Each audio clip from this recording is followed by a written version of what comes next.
pegar aqui. Aqui, ó. Como é que a gente chegou nessa conclusão que a gente tinha que comprar 116 mil pontos, né? Deixa eu mostrar aqui para vocês. Primeiro, né? Análise de camadas. Se a gente observar o gráfico do Ibovespa mensal, você consegue observar que o gráfico está em tendência de alta, né? Ele está em tendência de alta.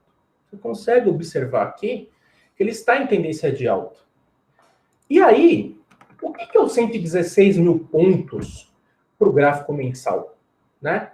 116 mil pontos, ele foi o fechamento lá de março, né? O fechamento lá de março, que quando foi superado aqui em abril, abriu caminho para a máxima histórica. Então, 116 mil pontos, sem dúvida alguma, era um suporte importante para o mercado.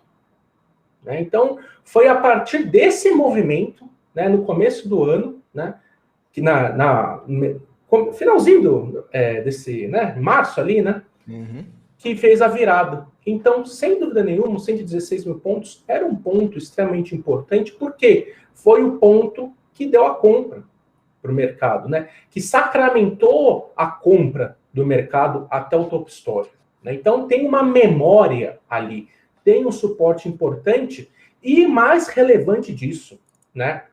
Nós estamos falando do ponto que foi rompido dentro da tendência de alta. Então, a gente está fazendo exatamente o clássico movimento que a gente fala na técnica de pullback para o último topo rompido, que foi o topo que abriu caminho para uma alta, abriu caminho para uma tendência, abriu caminho para um novo ciclo de alta, né, no nosso caso aqui. Então, sem dúvida nenhuma, o 116 era um ponto para você estar marcado no seu gráfico. Aí, a gente vai lá para o semanal, né? O semanal também ele é importante nesse quesito. Por quê?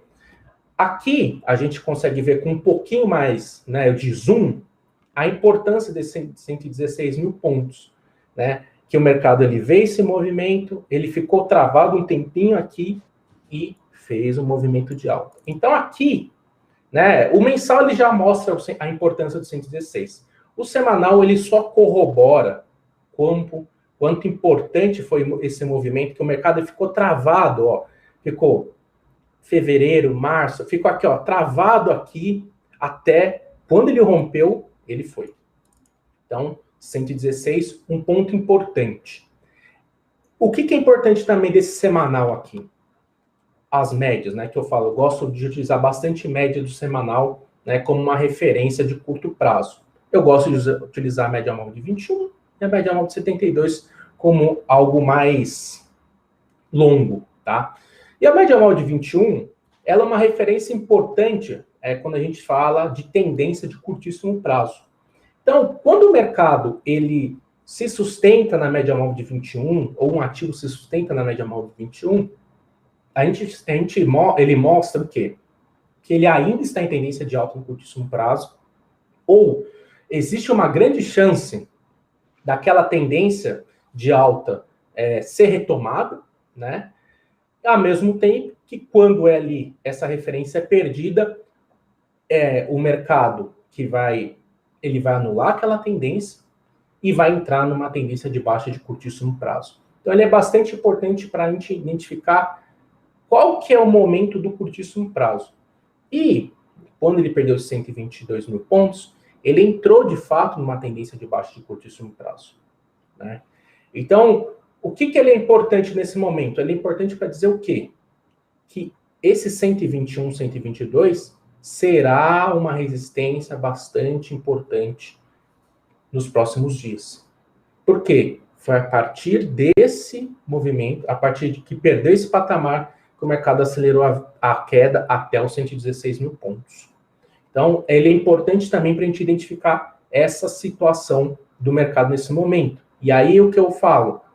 Como a gente está em tendência de baixa no curtíssimo prazo, o que você tem que fazer? Chegou aqui, 122, 124. Não conseguiu romper? Faça parcial. E mais importante do que tudo isso, né? Chegou aqui, não é que você não vai comprar aqui. né? Aqui é o momento para você pensar em fazer parcial, para você fazer qualquer coisa menos comprar, né? Então, isso é bastante importante, o gráfico semanal, para a gente acompanhar essas questões das médias, tá? E aí, a gente vai para o diário. Outra coisa bastante importante do que isso, né? Geralmente, o mercado, no gráfico semanal, tá? Tirando, né, eventos extremamente fora da curva, ele não foge tanto das bandas de Bollinger, né? Se você observar, ele não foge tanto. Então, a banda de Bollinger aqui no gráfico semanal, geralmente, tá? Não é, nossa, isso aqui é regra de livro. Não, mas geralmente é uma referência importante, né? De limite de volatilidade, né? Se você observar aqui, é uma referência importante.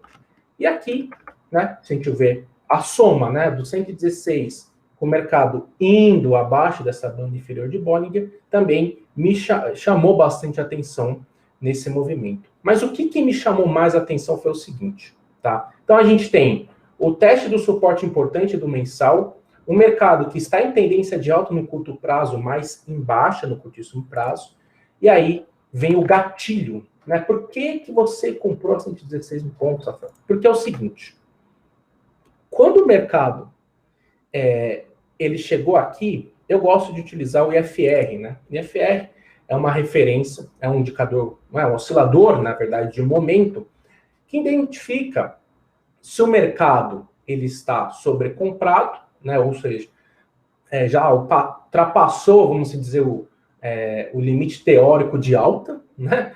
Ou ele está sobrevendido, ou seja, o mercado exagerou na queda, né?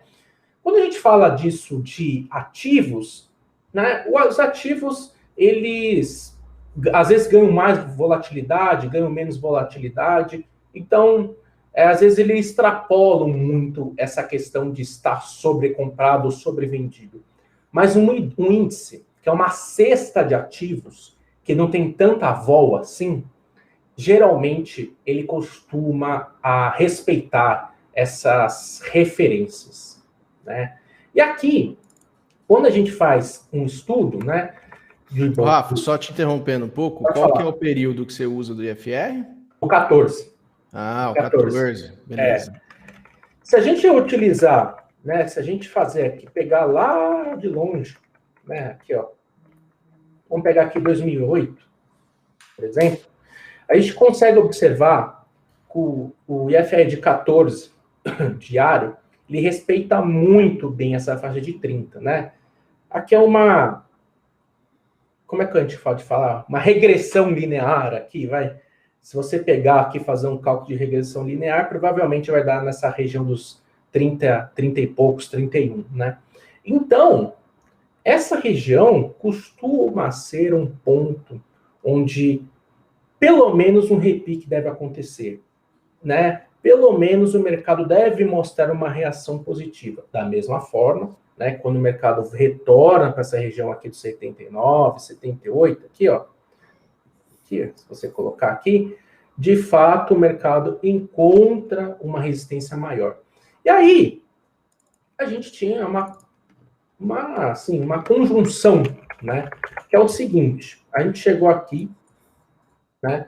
O mercado na região dos 116 mil pontos, o IFR, né, nessa região de sobrevenda, num ponto de suporte extremamente importante, com diversos ativos, setores, com múltiplos descontados, ações descontadas, e aí a gente tem que tomar uma decisão nesse sentido.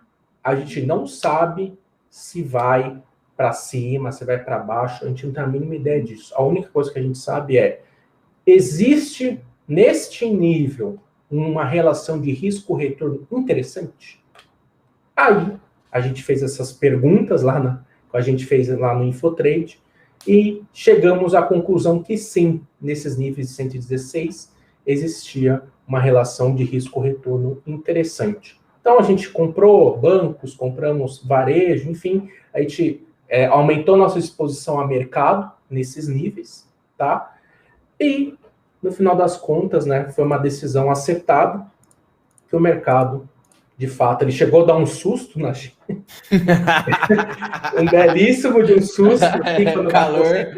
Bateuzinho, mas quando ele voltou, foi bem. E aí um outro dado, eu não trouxe aqui, mas é um dado também importante, do fluxo estrangeiro, que é um fluxo que eu costumo acompanhar, e o fluxo estrangeiro mostrando que cada vez que caía, o estrangeiro comprava mais, comprava mais, comprava mais, comprava mais, comprava mais. Então, né, tinha uma conjunção de fatores apontando para mim o seguinte: nesse nível, o risco-retorno é interessante. Eu vou acertar? Eu vou errar? Eu não tenho a mínima ideia. Eu só sei que toda essa estrutura, né, toda essa historinha aqui que eu estou contando, né, me apontava que valeria a pena tomar esse risco, porque tinha um risco-retorno interessante, e aí a gente teve essa tomada de decisão de fazer essas entradas aí na região dos 116 mil pontos.